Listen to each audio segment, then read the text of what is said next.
തിരുവനന്തപുരത്തെ IB ഉദ്യോഗസ്ഥരുടെ ആത്മഹത്യയിൽ നിർണായക തെളിവുകൾ വീണ്ടെടുത്ത പോലീസ്. സുഹൃത്തായ സുകാന്ത് യുവതിയോട് ആത്മഹത്യാ തീയതി മുൻകൂട്ടി ചോദിച്ചു. ഓഗസ്റ്റ് 9-ന് മരിക്കുമെന്നായിരുന്നു യുവതിയുടെ മറുപടി. ഫെബ്രുവരി 9-ന് ടെലഗ്രാമിലൂടെ ഇരുവരും നടത്തിയ ചാറ്റിലെ വിവരങ്ങളാണ് പുറത്തുവരുന്നത്. നമസ്കാരം, പുതിയൊരു വീഡിയോയിലേക്ക് എല്ലാവർക്കും സ്വാഗതം. തിരുവനന്തപുരം എയർപോർട്ടിലെ ജീവനക്കാരിയായിട്ടുള്ള IB ഉദ്യോഗസ്ഥ ട്രെയിനിന്റെ മുന്നിൽ സ്വയം ജീവൻ ഒടുക്കിയ വാർത്ത കേരളത്തിലെ എല്ലാ മലയാളികളും വളരെ ഞെട്ടലോട് കൂടിയാണ് ആ ഒരു വാർത്ത കേട്ടത്. അപ്പോൾ ഈ പെൺകുട്ടിയുടെ മരണത്തിന് കാരണക്കാരനായിട്ടുള്ള IB ഉദ്യോഗസ്ഥനായിട്ടുള്ള സുകാന്തിനെ കുറിച്ച് പല വിവരങ്ങളും നമ്മൾ വാർത്തകളിലൂടെ കേട്ടതാണ്. അപ്പോൾ ഇദ്ദേഹത്തിനെതിരെ ആത്മഹത്യാ പ്രേരണ കുറ്റം ചുമത്തുവാൻ വേണ്ടിയുള്ള ഒരു നിർണായക തെളിവുകൾ പോലീസ് അദ്ദേഹത്തിന്റെ ഐഫോണിൽ നിന്നും ഇപ്പോൾ പുറത്തെടുത്തിരിക്കുകയാണ്. അതിനെക്കുറിച്ചാണ് ഇന്നത്തെ വീഡിയോയിൽ നമ്മൾ പ്രധാനമായിട്ട് പരിശോധിക്കാൻ പോകുന്നത്. ഈ പെൺകുട്ടിയുടെ മരണം സംബന്ധിച്ച് ആദ്യ സമയത്ത് തന്നെ വലിയ ദുരൂഹതകൾ ഉണ്ടായിരുന്നു. അപ്പോൾ പ്രത്യേകിച്ച് ഈ പെൺകുട്ടിയുടെ പിതാവും അമ്മാവനും ഒക്കെ ഈ സുകാന്തിനെതിരെയായിരുന്നു പ്രധാനപ്പെട്ട ആരോപണം ഉന്നയിച്ചത്. ഈ പെൺകുട്ടിയുമായിട്ട് പരിചയമുണ്ടായിരുന്നു, ഈ പെൺകുട്ടിയെ സാമ്പത്തികമായിട്ട് ചൂഷണം ചെയ്തു, അതോടൊപ്പം തന്നെ ശാരീരികമായിട്ട് ചൂഷണം ചെയ്തു. വിവരങ്ങളൊക്കെ പിതാവ് ഉൾപ്പെടെയുള്ള ആളുകൾ തുറന്നു പറയുകയും പോലീസും ആ വിവരം പുറത്തു പറഞ്ഞതാണ്. അപ്പോൾ ഈ ഒരു സുകാന്തിനെ അന്വേഷിച്ച് പോലീസ് പല ഭാഗങ്ങളിൽ അന്വേഷിച്ചുവെങ്കിലും കണ്ടെത്താൻ സാധിച്ചില്ല. ഇപ്പോൾ കോടതി ഈ സുകാന്തിന്റെ അറസ്റ്റ് തടഞ്ഞിരിക്കുകയാണ്. പ്രത്യേകിച്ച് ആത്മഹത്യാ പ്രേരണ കുറ്റം ചുമത്തുവാൻ വേണ്ടിയുള്ള ശക്തമായിട്ടുള്ള തെളിവ് പോലീസിന് ആവശ്യമായിരുന്നു. ഇപ്പോഴാണ് ശക്തമായിട്ടുള്ള ഒരു തെളിവ് പോലീസ് ഈ സുകാന്തിന്റെ ഫോണിൽ തന്നെ കണ്ടെത്തിയ വിവരം ഇപ്പോൾ പുറത്തു വരുന്നത്. സുകാന്തിനെതിരെ ശക്തമായിട്ടുള്ള തെളിവുണ്ടെങ്കിൽ മാത്രമേ ആത്മഹത്യാ പ്രേരണ കുറ്റം നിലനിൽക്കത്തുള്ളൂ. അപ്പൊ പോലീസ് കുറെ ദിവസങ്ങളായിട്ട് ശാസ്ത്രീയമായിട്ടുള്ള തെളിവ് ഈ സുകാന്തിനെതിരെ ശേഖരിക്കാനുള്ള ശ്രമമാണ് നടത്തുന്നത്. അതിന്റെ ഭാഗമായിട്ട് സുകാന്തിന്റെ ഒരു ബന്ധുവിന്റെ വീട്ടിൽ നിന്നും ഈ സുകാന്തിന്റെ തന്നെ ഐഫോൺ കണ്ടെടുക്കുകയും അത് ശാസ്ത്രീയമായിട്ടുള്ള പരിശോധനയ്ക്ക് വിധേയമാക്കുകയും ചെയ്തു. അപ്പോൾ അതിൽ നിന്നും കണ്ടെടുത്ത തെളിവുകൾ ഞെട്ടിക്കുന്ന തെളിവുകൾ തന്നെയാണ്. ഈ സുകാന്ത് പ്രധാനമായിട്ടും ഈ പെൺകുട്ടിക്ക് മെസ്സേജുകൾ അയച്ചിരുന്നത് ടെലഗ്രാം ആപ്പ് വഴിയായിരുന്നു. അപ്പോൾ ഈ ആപ്പ് വഴി കഴിഞ്ഞ ഫെബ്രുവരി 9-ന് ഈ പെൺകുട്ടിയുമായിട്ട് നടത്തിയ ഈ ചാറ്റാണ് പ്രധാനമായിട്ട് ഇപ്പോൾ പോലീസ് വീണ്ടെടുത്തിരിക്കുന്നത്. ഇതിങ്ങനെ വീണ്ടെടുക്കാനുള്ള ഒരു പ്രധാനപ്പെട്ട കാരണം ഈ ടെലഗ്രാം വഴി നടത്തിയിരിക്കുന്ന എല്ലാ ചാറ്റുകളും ഈ സുകാന്ത് വളരെ വിദഗ്ധമായിട്ട് ഡിലീറ്റ് ചെയ്തുവെങ്കിലും ഇതിലെ ആപ്പ് ഡിലീറ്റ് ചെയ്യുന്ന ഒരു കാര്യത്തിൽ ഈ സുകാന്ത് പരാജയപ്പെട്ടു. അതിന്റെ ഭാഗമായിട്ട് പിന്നീട് ശാസ്ത്രീയമായിട്ടുള്ള തെളിവെടുപ്പിന് ഹാജരാക്കിയപ്പോൾ ഈ ചാറ്റുകളൊക്കെ ഈ പോലീസ് വീണ്ടെടുക്കുകയാണ് ചെയ്തത്. അപ്പോൾ അതിലാണ് നിർണായകമായിട്ടുള്ള ഈ വിവരങ്ങൾ ഉണ്ടായിരുന്നത്.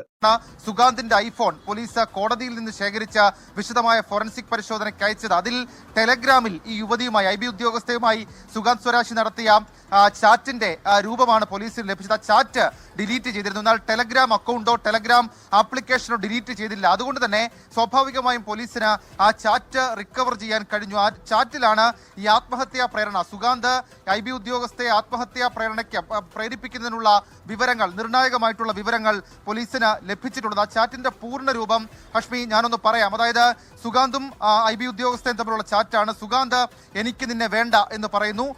IB ഉദ്യോഗസ്ഥ എനിക്ക് ഭൂമിയിൽ ജീവിക്കാൻ താല്പര്യമില്ല. അപ്പോൾ സുകാന്തിന്റെ മറുപടി, നീ ഒഴിഞ്ഞാലേ എനിക്ക് അവളെ കല്യാണം കഴിക്കാൻ പറ്റൂ. യുവതി, അതിന് ഞാൻ എന്ത് ചെയ്യണം? സുകാന്ത് പറയുന്നു, നീ പോയി ചാകണം. സുകാന്ത് വീണ്ടും പറയുന്നു, നീ എന്ന് ചാകും എന്നുള്ള ഒരു സന്ദേശം അയക്കുന്നു. നിരന്തരം നീ എന്ന് ചാകുമെന്ന് ചോദിച്ചപ്പോൾ യുവതിയുടെ മറുപടി ഓഗസ്റ്റ് 9-ന് മരിക്കും എന്നുള്ളതാണ്. എന്നാൽ നമുക്കറിയാം IB ഉദ്യോഗസ്ഥ അതിനു മുൻപ് തന്നെ അവർ ഈ ആത്മഹത്യ ചെയ്യുന്ന സാഹചര്യത്തിലേക്ക് കാര്യങ്ങൾ പോയിരുന്നു. ഈ സംഭാഷണം നടന്നത് ഫെബ്രുവരി 9-നാണ്. അതിൽ ഞാൻ മുൻപ് സൂചിപ്പിച്ചതുപോലെ തന്നെ ടെലഗ്രാം ചാറ്റുകൾ ഡിലീറ്റ് ചെയ്തെങ്കിലും ആപ്ലിക്കേഷൻ ഡിലീറ്റ് ചെയ്യാത്തതിനാൽ പോലീസിന് അത് റിക്കവർ ചെയ്തെടുക്കാൻ സാധിച്ചു എന്നുള്ളതാണ്. മാത്രമല്ല ഈ കോടതിയിൽ നിന്ന് പരിശോധിച്ച ഫോണ് അത് പോലീസ് വീണ്ടും കോടതിയിൽ നിന്ന് ആവശ്യപ്പെട്ട് വാങ്ങിയത് ഫോറൻസിക് പരിശോധനയ്ക്ക് അയച്ചിട്ടുണ്ട്. ഈ ലഭിച്ച തെളിവ് അത് മജിസ്ട്രേറ്റ് കോടതിക്ക് കൈമാറി അത് തൊട്ടടുത്ത ദിവസം ഹൈക്കോടതിയിലേക്കും നൽകും എന്ന് പോലീസ് അറിയിച്ചിട്ടുണ്ട്. ായിട്ടുള്ള വിവരങ്ങൾ പുറത്തു വന്നിട്ടുള്ളത് ഈ ആത്മഹത്യ ചെയ്ത യുവതിയും അതോടൊപ്പം തന്നെ പ്രതി സുകാന്തുമായിട്ടുള്ള നിർണായക ടെലഗ്രാം ചാറ്റിന്റെ വിവരങ്ങളാണ് പുറത്തു വന്നിട്ടുള്ളത്. ഈ വിവരങ്ങൾ ആവശ്യപ്പെട്ടുകൊണ്ട് പോലീസ് ഗൂഗിളിലും മറ്റും റിക്വസ്റ്റ് നൽകിയിരുന്നു. ആ റിക്വസ്റ്റ് പ്രകാരമാണ് ഇത്തരത്തിലുള്ള ടെലഗ്രാം ചാറ്റുകൾ പുറത്ത് ലഭിച്ചിട്ടുള്ളതാണ് മനസ്സിലാക്കാൻ സാധിക്കുന്നത്. ഈ IB ഉദ്യോഗസ്ഥരുടെ മരണത്തിന് മുന്നേ തന്നെ ഇവർ തമ്മിൽ തർക്കത്തിൽ ഏർപ്പെട്ടിരുന്നു എന്നതിനുള്ള വിവരങ്ങൾ ലഭിക്കുന്നുണ്ട്. ഈ പെൺകുട്ടിയോട് നിരവധി തവണ ഈ സുകാന്ത് നീ എന്ന് ആത്മഹത്യ ചെയ്താൽ മാത്രമേ എനിക്ക് അവളെ കല്യാണം കഴിക്കാൻ സാധിക്കുകയുള്ളൂ എന്ന തരത്തിലുള്ള ചാറ്റുകൾ മറ്റും നടത്തിയിരുന്നു. ഈ ചാറ്റുകളുടെ വിവരങ്ങളാണ് പുറത്തു വന്നിട്ടുണ്ടായിരുന്നത്. വാട്സപ്പ് വഴി ഇവർ അധികം സംസാരിച്ചിട്ടില്ല. കാരണം സെക്യൂരിറ്റി പ്രശ്നമുള്ളത് കൊണ്ട് സുഗാന്ത് നിർബന്ധിച്ചത് പ്രകാരമാണ് ഇത്തരത്തിൽ ടെലിഗ്രാമിലൂടെ ഇവർ സന്ദേശം കൈമാറിയത്. ആ ടെലിഗ്രാം വിവരങ്ങളാണ് ഇപ്പോൾ പോലീസ് പുറത്തു കൊണ്ടുവന്നിട്ടുള്ളത്. ഈ IB ഉദ്യോഗസ്ഥയുടെ മരണവുമായി ബന്ധപ്പെട്ട സുഗാന്തിനെ ജോലിയിൽ നിന്നും പുറത്താക്കിയിരുന്നു. ഈ കേസ് ഇപ്പോൾ ഹൈക്കോടതിയിലാണ് ഈ കേസ് നടക്കുന്നത്. ഹൈക്കോടതി നിർദ്ദേശപ്രകാരമാണ് ഇത്തരത്തിലുള്ള തർക്കങ്ങൾ മറ്റും നടന്നിട്ടുണ്ടോ എന്ന് കണ്ടെത്തുന്നുള്ള വിവരങ്ങൾ തേടാൻ വേണ്ടി സുഗാന്ത് പോലീസിനെ അറിയിച്ചിട്ടുണ്ടായിരുന്നു. പോലീസ് അതിൽ പ്രകാരമാണ് ഇപ്പോൾ അത്തരത്തിലുള്ള വിവരങ്ങളൊക്കെ കണ്ടെടുത്തിട്ടുള്ളതെന്ന് വേണം മനസ്സിലാക്കേണ്ടത്. സുഗാന്ത് എങ്ങനെ പറയുന്നുണ്ടായിരുന്നു, എനിക്ക് നിന്നെ വേണ്ട എന്നാണ് ആദ്യത്തെ സന്ദേശം അയക്കുന്നത്. എനിക്കിനി ഭൂമിയിൽ ജീവിക്കാൻ താല്പര്യമില്ല എന്ന് യുവതിയും പറയുന്നു. അപ്പോൾ യുവതി അതിനുശേഷം നീ ഒഴിഞ്ഞാൽ മാത്രമേ എനിക്ക് അവളെ കല്യാണം കഴിക്കാൻ സാധിക്കുകയുള്ളൂ, നീ എന്ന് മരിക്കുമെന്ന തരത്തിലുള്ള ചോദ്യമാണ് ചോദിക്കുന്നത്. നിരന്തരം ചോദ്യം ആവർത്തിക്കുമ്പോൾ യുവതി ഓഗസ്റ്റ് 9 ആത്മഹത്യ ചെയ്യുമെന്ന് പറയുന്നു. നമ്മൾ ചിന്തിക്കേണ്ട ഒരു കാര്യമുണ്ട്, എത്ര ക്രൂരമായിട്ടുള്ള ഒരു മാനസികാവസ്ഥയാണ് ഇവനുള്ളത് എന്നുള്ള കാര്യം നമ്മളൊന്ന് ചിന്തിച്ചു നോക്കണം. അതായത് ഒരു പെൺകുട്ടിയെ മാക്സിമം ചൂഷണം ചെയ്യുന്നു, ശാരീരികമായിട്ടും സാമ്പത്തികമായിട്ടും ചൂഷണം ചെയ്യുന്നു, വിവാഹ വാഗ്ദാനം നൽകുന്നു, അതിൽ നിന്നൊക്കെ പിന്മാറി വേറൊരാളെ വിവാഹം ചെയ്യാൻ വേണ്ടി തീരുമാനിക്കുന്നു. ഈ പെൺകുട്ടിയെ ഒഴിവാക്കാൻ വേണ്ടിയുള്ള എല്ലാ ശ്രമങ്ങളും നടത്തുന്നു. അപ്പോൾ ഈ പെൺകുട്ടി ആത്മഹത്യ ചെയ്യണം, അല്ലെങ്കിൽ നീ പോയി ചാവണം എന്നുള്ള രീതിയിൽ നിരന്തരമായിട്ട് ഈ പെൺകുട്ടിയെ ആ ഒരു രീതിയിലേക്ക് തെളിവിടുന്ന ഒരു സാഹചര്യത്തിലേക്ക് ആക്കി തീർക്കുന്നു. അത്തരത്തിലുള്ള സംസാരങ്ങളും അത്തരത്തിലുള്ള ചാറ്റുകളും തുടരെ ചെയ്യുന്നു. എന്നിട്ടും ഈ പെൺകുട്ടി ആത്മഹത്യ ചെയ്യുന്നു. അതായത് ഈ പെൺകുട്ടി ഓഗസ്റ്റ് 9 ആത്മഹത്യ ചെയ്യും എന്ന് പറഞ്ഞെങ്കിലും അതിന് മുന്നേ ആത്മഹത്യ ചെയ്യേണ്ട ഒരു സ്ഥിതിയിലേക്ക് ഇവൻ എത്തിച്ചു എന്നുള്ള കാര്യം നമ്മൾ ഓർക്കണം.